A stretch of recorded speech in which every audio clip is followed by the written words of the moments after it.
Benedict, may sinabi na bang petsa ang grupong Piston kung kailan sila magsasagawa ng rally? Magandang tanghali, Ella. Ayon nga kay Piston National President Modi Floranda, sa ngayon ay wala pa silang binabanggit na eksaktong araw kung kailan nila gagawin ito ang malawakang transport strike.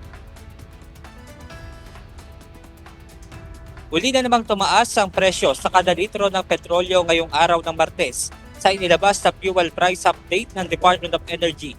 Nasa 10 pesos and 68 centavos ang tinaas sa kada litro ng diesel, 3 pesos and 65 centavos naman sa kada litro ng gasolina at 11 pesos and 77 centavos naman sa kada litro ng kerosene.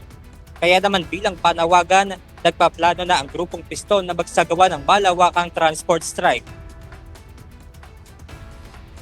Naghahanda tayo sa welga, no? Laban nga dito sa patuloy na pagtaas ng presyo ng petrolyo at siyempre laban dito sa US aggression dahil yung apektado ng ginagawa ng US na yung ating mga mamamayang Pilipino, hindi lamang yung mga driver at mga operator. Kaya tayo ay naghahanda ng welga sa mga susunod na mga araw.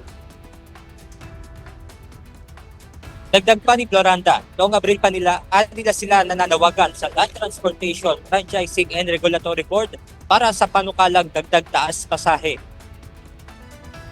Yung malaking problema hanggang sa kasalukuyan ay wala pang sagot yung LTFRB sa aming yung petition. Kaya tayo ay talagang nananawagan sa gobyerno, sa LTFRB, na hanapin talaga yung kasalukuyang kalagayan ng ating mga driver.